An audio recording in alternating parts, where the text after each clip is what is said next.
Hello friends, आपका HD tutorial channel पर स्वागत है। फ्रेंड्स, आपके लिए लेकर आए हैं हिंदी प्रैक्टिस सेट का पहला भाग, जो महत्वपूर्ण 23 प्रश्नों का ये पहला प्रैक्टिस सेट है, जो सभी टेट की परीक्षाओं के लिए बहुत ही महत्वपूर्ण प्रैक्टिस सेट साबित होगा। तो इस वीडियो को शुरू से लेकर के लास्ट तक ज़रूर देखिएगा और सभी प्रश्नों को खुद से सॉल्व करने का कोशिश कीजिएगा। तो चलिए प्रश्न की शुरुआत करते हैं। बुढ़ापा में कौन सी संज्ञा है? ऑप्शन नंबर ए है जातिवाचक संज्ञा, बी है भाववाचक संज्ञा, सी है व्यक्तिवाचक संज्ञा, डी है इनमें से कोई नहीं। तो कौन सा ऑप्शन सही हो जाएगा? तो सही ऑप्शन हो जाएगा आपका ऑप्शन नंबर बी, भाववाचक संज्ञा। संज्ञा के जो है यहाँ देख लीजिए 5 भेद होते हैं। पहला है व्यक्तिवाचक, दूसरा है भाववाचक, तीसरा है जातिवाचक, चौथा है समूहवाचक, पांचवा है द्रव्यवाचक। व्यक्तिवाचक में वो हो जाता है जैसे कोई अकेला हो, जैसे राम, ठीक है, तो वो व्यक्तिवाचक हो जाता है, अकेले के लिए होता है। जातिवाचक जो होता है जैसे हो गया जो है पुस्तक, ठीक है, वो पुस्तक के सभी जो है जात का नाम बताता है। उसके बाद भाववाचक में हो जाता है जैसे बचपन, बुढ़ापा, मतलब व्यक्ति की स्थिति की, आयु की जो मतलब गणना करता है। जैसे बुढ़ापा हुआ, बचपन हुआ, ईमानदारी हुआ, वहाँ जो भाव प्रकट होता है वो भाववाचक संज्ञा हो जाता है। और समूहवाचक संज्ञा में जो है, समूहवाचक में जैसे भीड़, सभा, भीड़, ये सब जो है समूहवाचक संज्ञा में आ जाता है। और द्रव्यवाचक संज्ञा में जो है आपका जिसमें नाप तौल वाली वस्तुएं का बोध हो, जैसे कोयला हो गया, दूध हो गया, तो ये सब जो है द्रव्यवाचक संज्ञा की श्रेणी में आते हैं। तो यहाँ पूछा है बुढ़ापा में कौन सी संज्ञा है? तो बुढ़ापा में हो जाएगा आपका भाववाचक संज्ञा है। यहाँ आपके बुढ़ापे की जो है वर्णन कर रहा है, इसलिए क्या हो जाएगा? भाववाचक संज्ञा हो जाएगा। अगले प्रश्न की ओर बढ़ते हैं। ये भी पूछ देता है कि संज्ञा के कितने भेद हैं? तो संख्या के जो है 5 भेद हैं, ठीक है। अगले प्रश्न की ओर चलते हैं। अवधि खोपड़ी मुहावरे का अर्थ है। ऑप्शन नंबर ए है मूर्ख होना, बी है कुछ निर्णय न कर पाना, सी है किंकर्त विमूढ़ होना, ऑप्शन नंबर डी है झगड़ालू होना। तो कौन सा ऑप्शन सही हो जाएगा? तो सही ऑप्शन हो जाएगा ऑप्शन नंबर ए, ठीक है। अवधि खोपड़ी मुहावरे का अर्थ होता है मूर्ख होना। अगला प्रश्न देखते हैं। भेजे मन भावन के उधव के आवन की सुधि ब्रज गावनी में पावन जबय लगी। इस पंक्ति के रचनाकार कौन है? ऑप्शन नंबर ए है सूरदास, बी है कुंभन दास, सी है नंददास, डी है जगन्नाथ दास रत्नाकर। तो कौन सा ऑप्शन सही हो जाएगा? तो सही ऑप्शन हो जाएगा आपका ऑप्शन नंबर डी, जगन्नाथ दास रत्नाकर जो है इस पंक्ति का वर्णन किया है। किसमें किया है? उद्धव शतक में, ठीक है, उद्धव शतक में, ठीक है। और ये भी पूछता है कि उद्धव शतक किसकी रचना है? तो जगन्नाथ दास का रत्नाकर का जो है ये रचना है, ठीक है। अगला प्रश्न देखते हैं। पढ़ना सीखने के लिए आवश्यक है। ऑप्शन नंबर ए है लक्ष्य भाषा की अर्थपूर्ण और रोचक सामग्री सुनने पढ़ने को मिले। ऑप्शन नंबर बी है चार्ट अधिक से अधिक कक्षा में लगाए जाएं। ऑप्शन नंबर सी है केवल लक्ष्य भाषा सुनने का माहौल हो। ऑप्शन नंबर डी है घर की भाषा सुनने बोलने को मिले। तो कौन सा ऑप्शन सही हो जाएगा? तो सही उत्तर हो जाएगा आपका ऑप्शन नंबर ए, ठीक है, लक्ष्य भाषा की अर्थपूर्ण और रोचक सामग्री सुनने पढ़ने को मिले। अगला प्रश्न देखते हैं। भाषा केवल अभिव्यक्ति का माध्यम ही नहीं बल्कि स्वयं से खाली जगह है का माध्यम है, बातचीत का माध्यम है, कि सुनने का माध्यम है, कि लिखने का माध्यम है, कि पढ़ने का माध्यम है। तो कौन सा ऑप्शन सही हो जाएगा? तो सही उत्तर हो जाएगा आपका ऑप्शन नंबर ए, भाषा केवल अभिव्यक्ति का माध्यम ही नहीं है बल्कि बातचीत का माध्यम भी है, ठीक है। अगला प्रश्न। हे राम तुम कहाँ हो वाक्य में कौन सा कारक है? ऑप्शन नंबर ए है संबंध कारक, ऑप्शन नंबर बी है अधिकरण कारक, ऑप्शन नंबर सी है संबोधन कारक, ऑप्शन नंबर डी है अपादान कारक। तो कौन सा उत्तर सही हो जाएगा? तो सही हो जाएगा आपका ऑप्शन नंबर सी, जहाँ ये संबोधन का चिन्ह जहाँ भी लगा हो वहाँ पे जो है तुरंत संबोधन कारक हो जाता है। ठीक है, देख लीजिए कारक के भेद, कारक के 8 भेद होते हैं। ठीक है, कर्ता, कर्म, करण, संप्रदान, अपादान, अधिकरण, संबोधन। संबोधन में हे, अरे, अजी, किसी को जो हाँ पुकारना बुलाना हो वहाँ पे जो है संबोधन कारक हो जाता है। ठीक है, तो कौन सा ऑप्शन सही हो जाएगा? तो सही उत्तर हो जाएगा आपका ऑप्शन नंबर सी। और कारक कितने प्रकार के होते हैं? तो 8 है। ठीक है, कारक 8 होते हैं। अगला प्रश्न देखते हैं।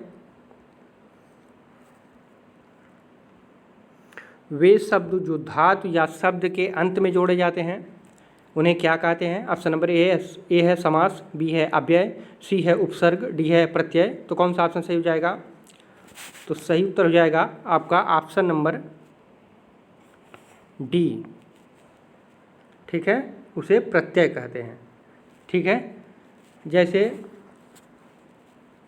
सफलता है, जैसे सफलता है। ठीक है, तो इसका जब संधि विच्छेद करेंगे तो सफल धन ता, ता क्या है? ता एक प्रत्यय है, यानी जिस शब्द के अंत में कोई धातु या शब्द के अंत में जोड़े जाते हैं वे शब्द उसको क्या कहते हैं? प्रत्यय कहते हैं।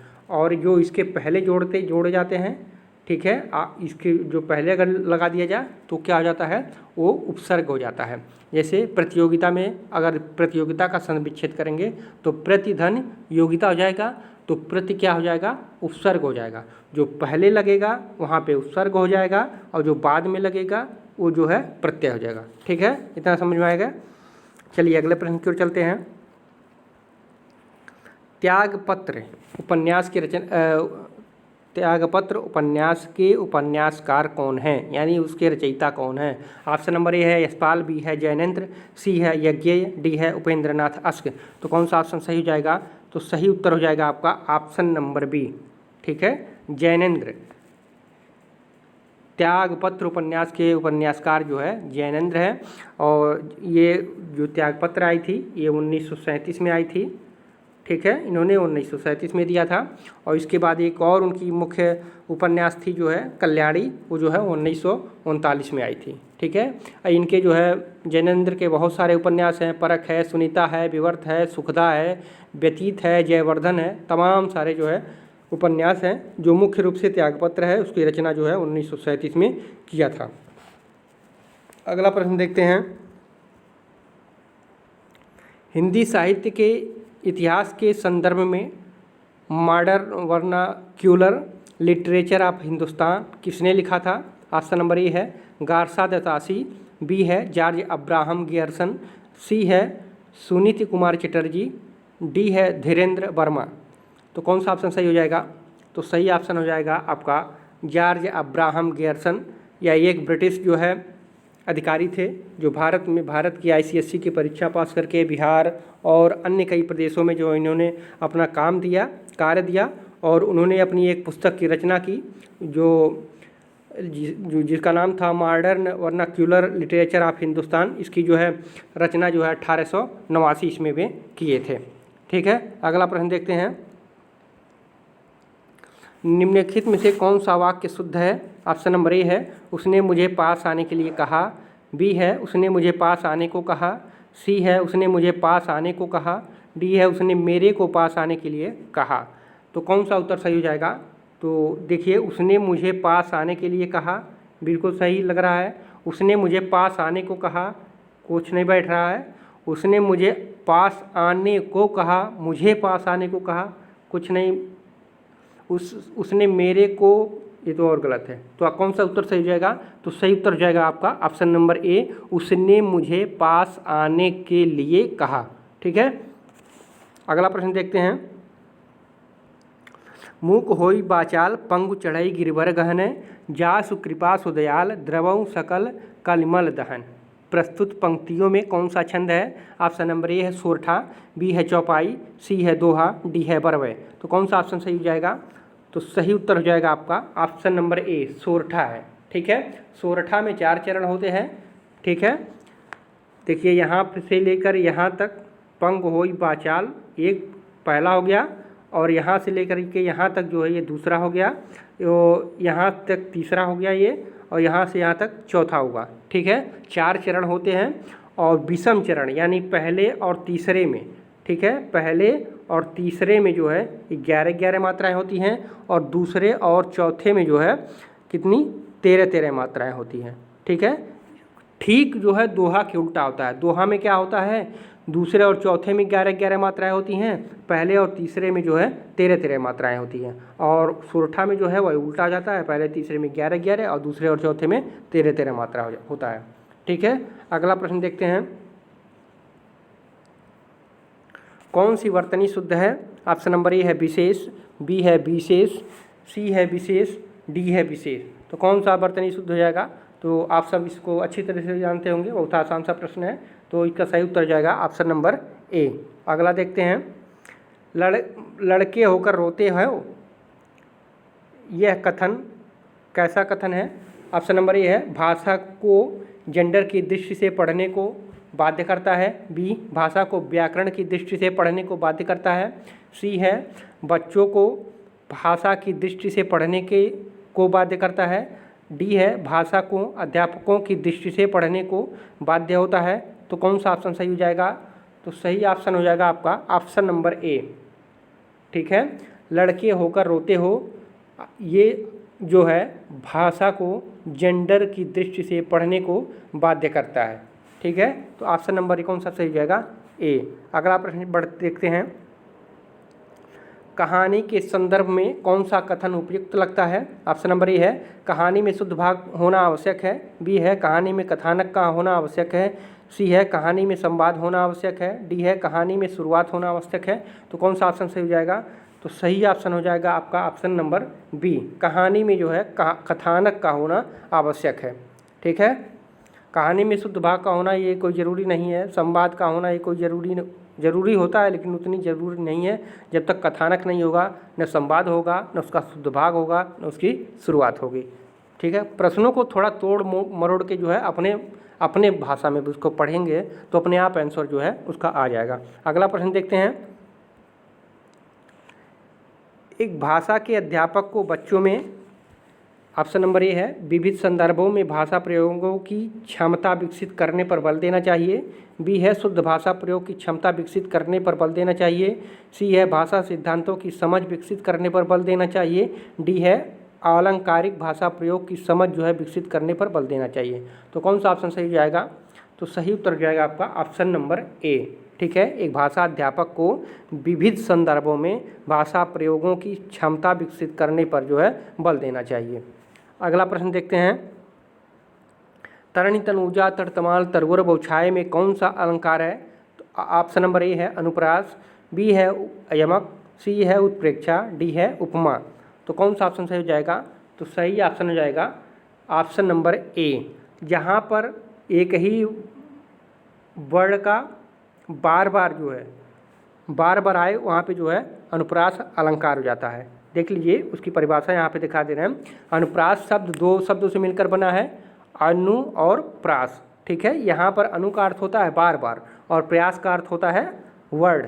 जब किसी वर्ड बार बार आवर्ती होती है तो उसके चमत्कार से जो है अनुप्रास अलंकार होता है। जैसे जन रंजन मंजन तनुज मनुज रूप सुरभूप विश्व इधर इवधित उधर जोवत सोवत सूप।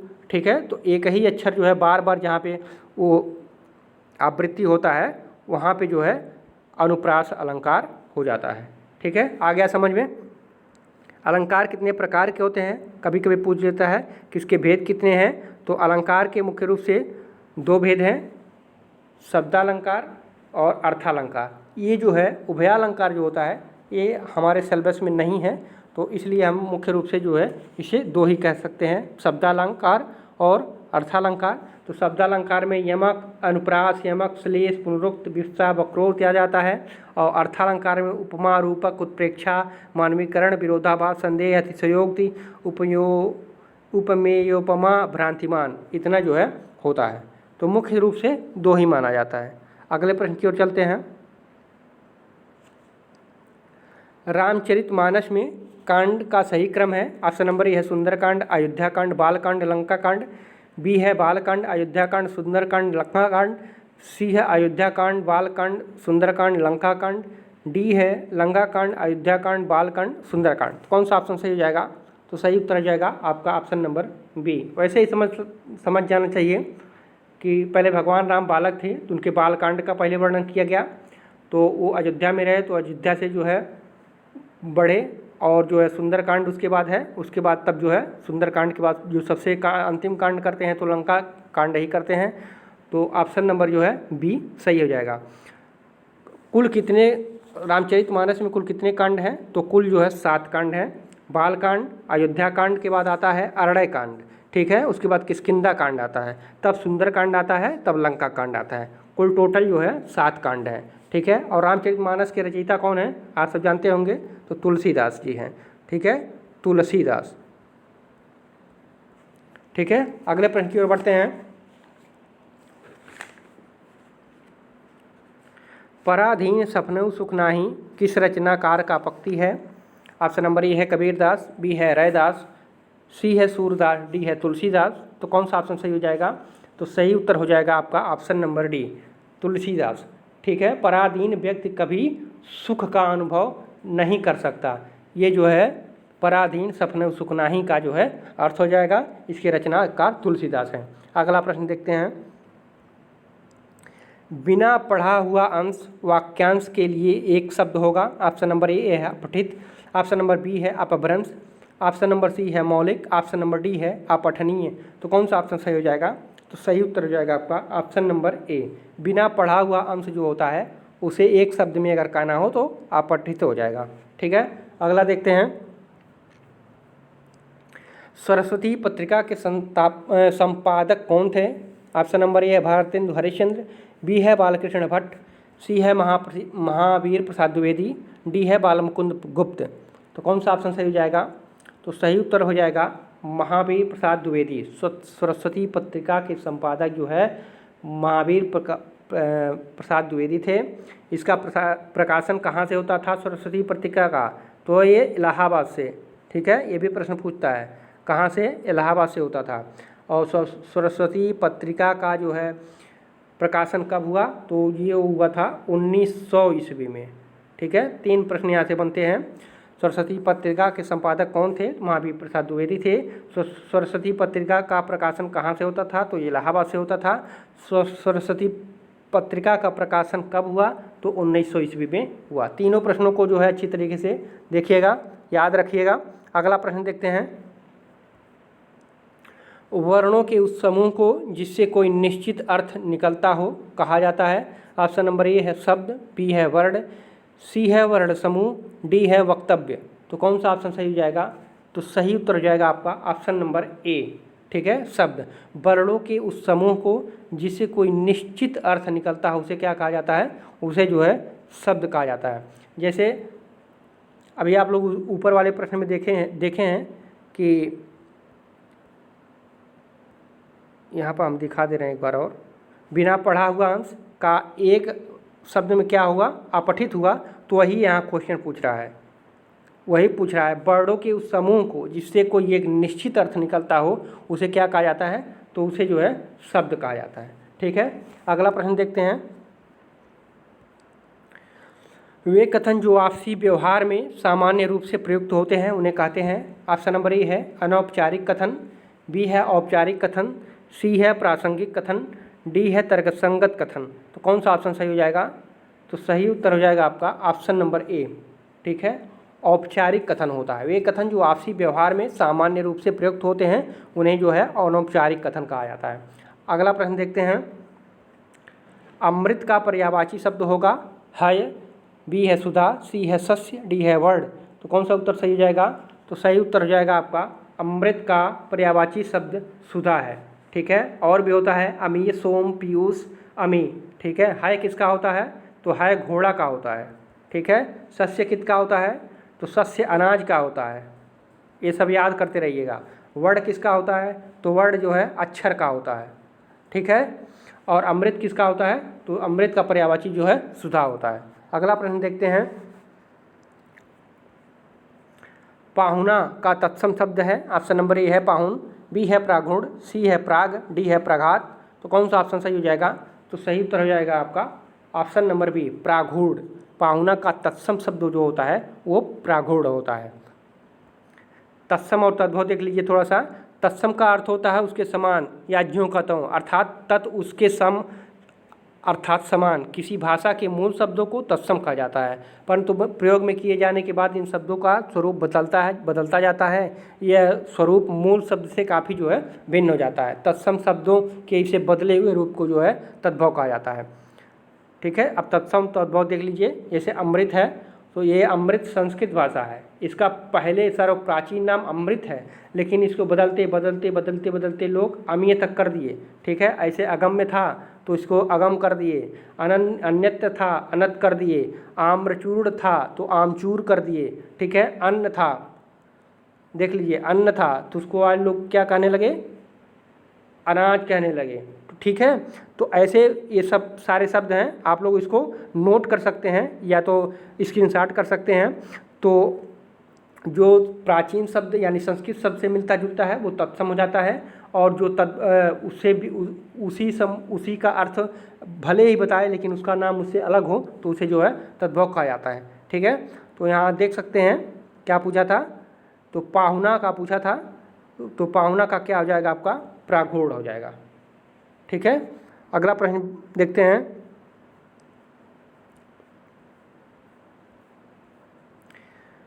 बच्चों में भाषा प्रयोग की दक्षता विकसित करने के लिए आवश्यक है। ऑप्शन नंबर ए है उन्हें सुनने और बोलने की पूरी आज़ादी हो, बी है उन्हें कविताएं याद हो, सी है उन्हें मुहावरे याद हों, डी है वे किसी वक्ता के साथ रहते हों। तो कौन सा ऑप्शन सही हो जाएगा? तो सही ऑप्शन हो जाएगा आपका ऑप्शन नंबर ए। ठीक है, उन्हें सुनने और बोलने की पूरी आज़ादी हो, तब जो है उन्हें भाषा प्रयोग में दक्षता विकसित करने की जो है पूरी आज़ादी होगी। अगला प्रश्न देखते हैं। भाषा शिक्षण के अंतर्गत वर्तनी संबंधित त्रुटियों का निवारण करना चाहिए। ऑप्शन नंबर ए है वर्तनी का शुद्ध उच्चारण एवं लेखन अभ्यास करवाकर, बी है त्रुटियों का प्रकार गिनाकर, सी है वर्तनी के बारे में कुछ बातें बताकर, डी है त्रुटियों की उपेक्षा कर। तो कौन सा ऑप्शन सही हो जाएगा? तो सही ऑप्शन हो जाएगा आपका ऑप्शन नंबर ए वर्तनी का शुद्ध उच्चारण एवं लेखन अभ्यास कराकर। ठीक है, भाषा शिक्षण के अंतर्गत वर्तनी संबंधित त्रुटियों का निवारण करना अगर हो तो वर्तनी का शुद्ध उच्चारण एवं उसका लेखन का अभ्यास करवा करके जो है उस संबंध का निवारण किया जा सकता है। अगला प्रश्न देखते हैं। डॉक्टर नागेंद्र ने किया युग को स्थूल के प्रति सूक्ष्म का विद्रोह कहा है, किस युग को? ठीक है, डॉक्टर नागेंद्र ने किस युग को स्थूल के प्रति सूक्ष्म का विद्रोह कहा है? ऑप्शन नंबर ए है भारतेंदु युग, बी है भक्ति काल, सी है रीतिकाल, डी है छायावाद। तो कौन सा ऑप्शन सही हो जाएगा? तो सही उत्तर जाएगा आपका ऑप्शन नंबर डी। ठीक है, अगला प्रश्न देखते हैं। दो बार यही हो गया है।